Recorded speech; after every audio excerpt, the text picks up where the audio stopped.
മരണത്തെ പലവട്ടം തോൽപ്പിച്ചൊരു മനുഷ്യൻ.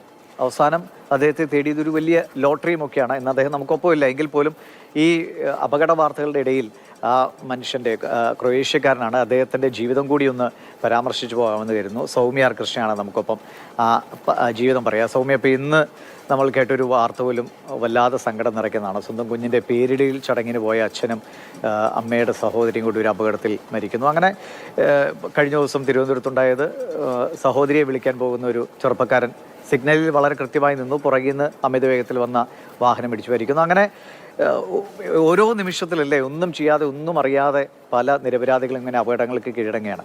അതിനിടയിലാണ് ഈ ഫ്രാനോ സെലാക്ക് വ്യത്യസ്തനാകുന്നത്. എന്തായിരുന്നു അദ്ദേഹത്തിൻ്റെ ജീവിതം? തീർച്ചയായും ദിവിഷ്, പല തരത്തിലുള്ള ഭീതിയിലാണ് നമ്മൾ ഓരോരുത്തരും ഇന്നത്തെ ഒരു ദിവസത്തെ വാർത്തയല്ല, അനുദിനം പലതരം അപകടങ്ങളുടെ വാർത്ത കൈകാര്യം ചെയ്യുന്നവരാണ് നമ്മൾ. പലതരം ഭീതിയിലാണ് നമ്മൾ ഓരോരുത്തരും പുറത്തിറങ്ങുന്നത്. വാഹനാപകടങ്ങളായിക്കോട്ടെ, അങ്ങനെ പല വിധത്തിലുള്ള അപകടങ്ങൾ നമ്മളെ കാത്തിരിക്കുന്നുണ്ട് എന്നുള്ള ഒരു ഭീതി തന്നെയാണ് എല്ലാവരും കഴിയുന്നത്. അത്തരം ഒരു ആശങ്ക നമുക്ക് ചുറ്റുമുണ്ട്. എന്നാൽ ഇതിനെയൊക്കെ ചില ജീവിതങ്ങൾ അങ്ങനെയാണ്, ഒട്ടും വിശ്വസിക്കാൻ കഴിയാത്ത, അല്ലെങ്കിൽ നമ്മൾ സിനിമയിൽ മാത്രം കണ്ടിട്ടുള്ള ട്വിസ്റ്റുകളും അത്ഭുതങ്ങളും ഒക്കെ നിറഞ്ഞതായിരിക്കും. അത് പലരുടെയും കഥ അവിശ്വസനീയമായിരിക്കും. അത്തരത്തിലൊരു അപൂർവ ജന്മമാണ് ഈ പറയുന്ന ഫ്രെനോ സെലേക്ക് എന്ന് പറയുന്ന ആൾ, ക്രൊയേഷ്യക്കാരൻ്റേത്. ഒരു സാധാരണ സംഗീത അധ്യാപകനായിരുന്നു ഫ്രെനോ. അദ്ദേഹം 28ാമത്തെ വയസ്സിലാണ് ആദ്യമായി ഒരു അപകടത്തിൽപ്പെടുന്നത്. 28ാമത്തെ വയസ്സിൽ ഇയാൾ സഞ്ചരിച്ചുകൊണ്ടിരുന്ന ഒരു ഈ ബസ് ഒരു നദിയിലേക്ക് മറിയുകയായിരുന്നു. അന്ന് കൂടെ ഉണ്ടായിരുന്ന പലർക്കും പരിക്ക് പറ്റി, സാരമായ പരിക്കുകൾ പറ്റി, പല മരണങ്ങളുണ്ടായി. എന്നാൽ അന്ന് ഫ്രെനോ വലിയ അപകടങ്ങളൊന്നുമില്ലാതെ തന്നെ രക്ഷപ്പെട്ടു.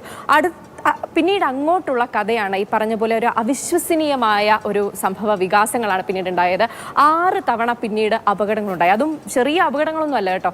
നമ്മൾ ചിന്തിക്കാവുന്നതിൽ ഏറ്റവും ഭീകരമായ അപകടങ്ങൾ തന്നെ, ഏറ്റവും പേടിപ്പെടുത്തുന്ന അപകടങ്ങൾ തന്നെ ഉണ്ടായി. അതായത് ഫ്രെനോ സഞ്ചരിച്ച ട്രെയിന് പാളം തെറ്റി വീണ് അപകടമുണ്ടായി.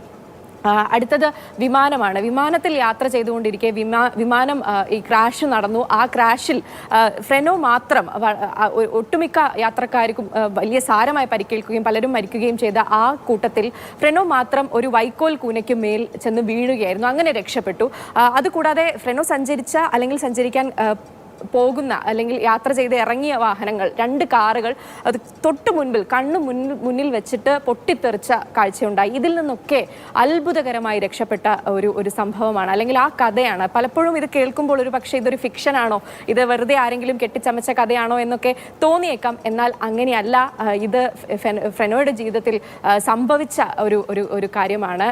എന്നിട്ട് ഇതിനൊക്കെ ശേഷം ഈ 2016 ഇയാൾ മരിക്കുന്നത്. ആ കാലത്തിനിടയിൽ തന്നെ ഏകദേശം അവസാന കാലത്തോടടുക്കുമ്പോൾ 8 കോടി രൂപ ലോട്ടറി കൂടി അടിക്കുകയാണ്. പല തരത്തിൽ ഭാഗ്യം കടാക്ഷിച്ച ഒരാളാണ്. അത് നേരത്തെ തന്നെ ഈ ജീവിതകഥ പറയുമ്പോൾ തന്നെ നമ്മളെല്ലാവരും ആലോചിക്കുന്നുണ്ടാവും, എന്തൊരു ഭാഗ്യവാനാണ് ഇത്ര വലിയ അപകടങ്ങളിൽ നിന്ന് ഇത്ര വലിയ രീതിയിൽ രക്ഷപ്പെട്ട ഒരാൾ എന്ന് ചിന്തിക്കുമ്പോൾ.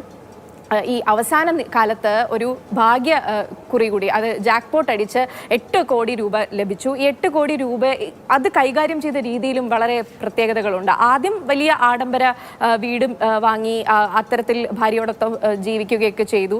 എന്നാൽ പിന്നീട് അവസാന കാലത്ത് ഫ്രെനോ ഈ വീടും വിൽക്കുന്ന 2016 മരിക്കുന്നത്. 2010 കൂടി ഈ വീട് വിൽക്കുന്ന ഒരു രീതിയിലേക്കാണ് പോയത്. അത്തരം തീരുമാനത്തിലേക്കാണ് കടന്നത്. പിന്നീട് വീണ്ടും പഴയ പോലെ സംഗീത അധ്യാപകനായി കൊണ്ട് തന്നെ ജീവിതം മുന്നോട്ട് കൊണ്ടുപോവുകയാണ് ചെയ്തത്. അത്തരത്തിൽ അവിശ്വസനീയമായ ഒരു കഥ നമ്മൾ പലപ്പോഴും മാധ്യമപ്രവർത്തകരെന്ന നിലയിൽ അങ്ങനെയൊന്നും അധികം പലതരം കഥകൾ നമ്മൾ കേട്ടിട്ടുണ്ട്. എന്നാൽ ഇങ്ങനെയൊരു കഥ അത്ര വളരെ അപൂർവമാണ് എന്ന് തന്നെ വേണം പറയാൻ. ശരിയാണ്. നമ്മുടെ കൺമുന്നിൽ ഇത്രയും ഈ ദുരന്ത വാർത്തകൾ, അപകട വാർത്തകളൊക്കെ ഇങ്ങനെ നിമിഷം പ്രതി എന്ന പോലെ വരുന്നതിനിടയിലാണ് ഇങ്ങനെ അത്ഭുതകരമായി ജീവിതത്തിലേക്ക് ഓരോ വട്ടവും മരണത്തിന് തൊട്ടു മുന്നിൽ നിന്ന് തിരിച്ചിങ്ങോട്ട് ജീവിതത്തിലേക്ക് നടന്നു കയറിയ ഫ്രാനോ സെലാക്കിനെ പോലുള്ളവരുടെ ജീവിതം. ചിലപ്പോൾ പലരും ഉണ്ടാവാം, ഇങ്ങനെയൊക്കെ നമ്മുടെ കൂട്ടത്തിലും ഉണ്ടാകാം. എന്തായാലും അദ്ദേഹത്തിൻ്റെ ജീവിതം കൂടി വീണ്ടും ഈ സമയത്ത് നമ്മൾ ഓർത്തു പോവുകയാണ്. ശരി സൗമ്യ.